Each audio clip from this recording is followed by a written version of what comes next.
passar a palavra primeiro para o doutor Horácio, para falar com a gente sobre a ação direta de inconstitucionalidade.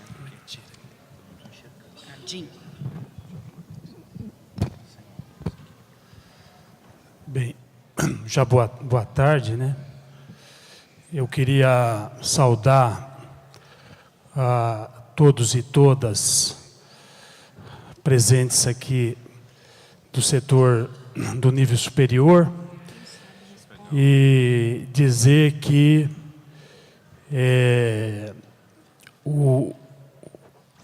pela nossa experiência, é muito importante essa mobilização que está sendo realizada por vocês e que acaba assumindo o aspecto central do questionamento a essas legislações dos subsídios. E, dentro desse aspecto, o vereador Toninho Vespoli, de cujo mandato eu faço parte, nos solicitou que fizesse uma ação jurídica a respeito das inconstitucionalidades que estão contidas nessas leis recém-aprovadas, né? Então, eu e o doutor Ciro, também lá do gabinete, estamos trabalhando no sentido de apresentar um questionamento da constitucionalidade através de uma ação direta de inconstitucionalidade movida pelo PSOL, né? E como o vereador Toninho, além de ser o nosso vereador, também é o presidente do PSOL municipal, então a gente não precisa nem pedir autorização, porque está na mesma pessoa, né? Mas também a executiva do PSOL está acompanhando essa luta. E mais, né, caso seja necessário, do ponto de vista processual, que o diretório estadual também dê autorização, nós vamos também incluir no polo ativo para que não haja nenhum óbice do ponto de vista processual, na medida em que está se questionando a constitucionalidade da lei do ponto de vista da Constituição estadual, né? E eu não poderia deixar de dizer aqui que considero que o mais importante é a mobilização, mas o sentido jurídico de fazer um questionamento também é um aspecto importante, porque nós vamos levar essa política nefasta do subsídio a todas as instituições, envolver inclusive o judiciário, para que a gente possa fazer com que ganhe amplitude essa luta dos servidores municipais de São Paulo. O que é fundamental é que nós tenhamos uma compreensão de que, muito embora dentro desse quadrante neoliberal que já foi falado aqui pelas pessoas que nos antecederam, né, em que nós temos legislações desfavoráveis, a luta dos servidores, assim como a luta dos movimentos sociais em geral, elas têm que explorar brechas nas leis para que a gente consiga levar a denúncia e até consiga vitórias parciais dentro desse quadro, muitas vezes desfavorável. E uma outra questão também que eu quero manifestar aqui da minha experiência como advogado e também como militante, é que a luta dos servidores, como já foi falado aqui nessa mesa, ela não diz respeito apenas aos servidores, ela não interessa apenas os servidores, ela interessa, em última instância, a população que recebe os serviços públicos e que, em razão da irresponsabilidade, da falta de compromisso e da falta de lado dos nossos governantes, muitas vezes, sucateia os serviços públicos, e a forma de sucatear os serviços públicos é através, um dos vetores, do arroxo aos servidores, do corte de direito dos servidores, né? Então, se alguém vier dizer que a defesa do direito do servidor é uma luta específica, é uma luta de categoria, não. Isso é fundamental para garantir os direitos da população da cidade de São Paulo, a qual os servidores se referenciam na sua prestação de serviço. Então, eu quero colocar aqui que, do ponto de vista da Constituição, eu quero esclarecer que a ação direta de inconstitucionalidade, ela tem um efeito geral. Caso ela seja acolhida, caso a liminar seja acolhida, irá beneficiar a todos. Uma outra forma de questionar judicialmente a política e a legislação do subsídio é também através de ações individuais ou ações de grupos de servidores, que também é um caminho, mas a ação direta de inconstitucionalidade, ela faz um questionamento mais global e ela reverte uma eventual decisão favorável a todos os servidores, no caso, todos os analistas, especialistas, pessoal da saúde. Nós elaboramos já um esqueleto dessa petição, né? Estamos trabalhando aqui junto com o Felipe, e a nossa ideia é questionar 3 inconstitucionalidades estaduais contidas nessa legislação. Então, eu vou discorrer aqui rapidamente, né, sobre esses 3 aspectos, para dar um panorama e a gente poder passar essa informação para vocês, né? A primeira questão que nós estamos nos colocando como uma inconstitucionalidade é a questão do adicional por tempo de serviço e da sexta parte.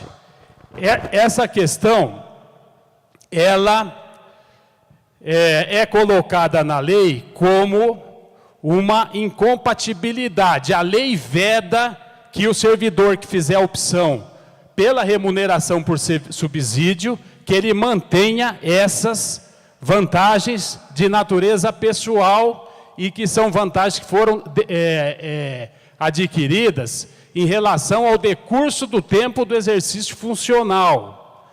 A lei, por outro lado, não veda que outros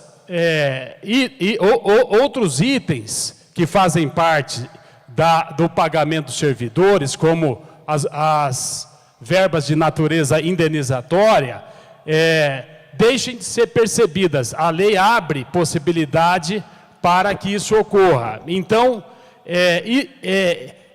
primeiro fato a ser observado é que não há aí, na política de subsídio, uma negação absoluta de que não se possa manter determinadas parcelas.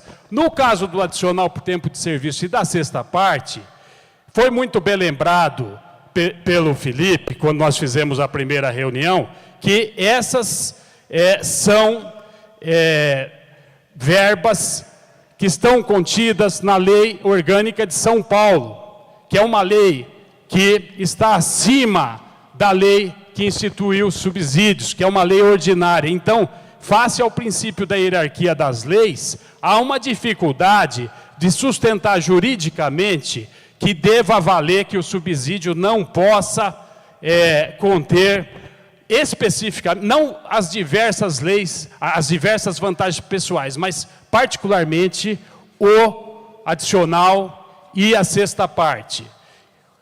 Dentro desse quadro, o que nós temos é que o adicional por tempo de serviço e a sexta parte decorre do tempo de exercício funcional. Ele já se incorporou ao patrimônio jurídico do servidor.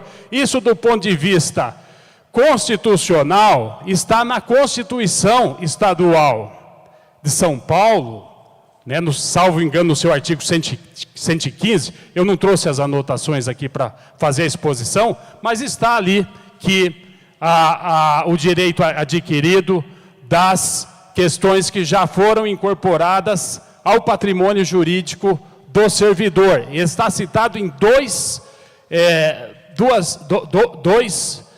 artigos, 2 incisos da Constituição Estadual. Então, esse é um aspecto que é um aspecto relevante, porque nós sabemos que o adicional por tempo de serviço e a sexta parte são parcelas importantes dos servidores. Agora eu falo de um outro aspecto, que é o aspecto da carreira, que já foi bastante explorado aqui. O artigo 4º da Constituição Estadual traz o princípio da igualdade. O princípio da igualdade é um princípio importante para ser trabalhado, que ele tem uma sutileza em relação à questão da isonomia. A igualdade é mais do que isonomia, porque a igualdade, ela alcança situações que não é a mera equiparação salarial. Então, no caso da carreira, nós temos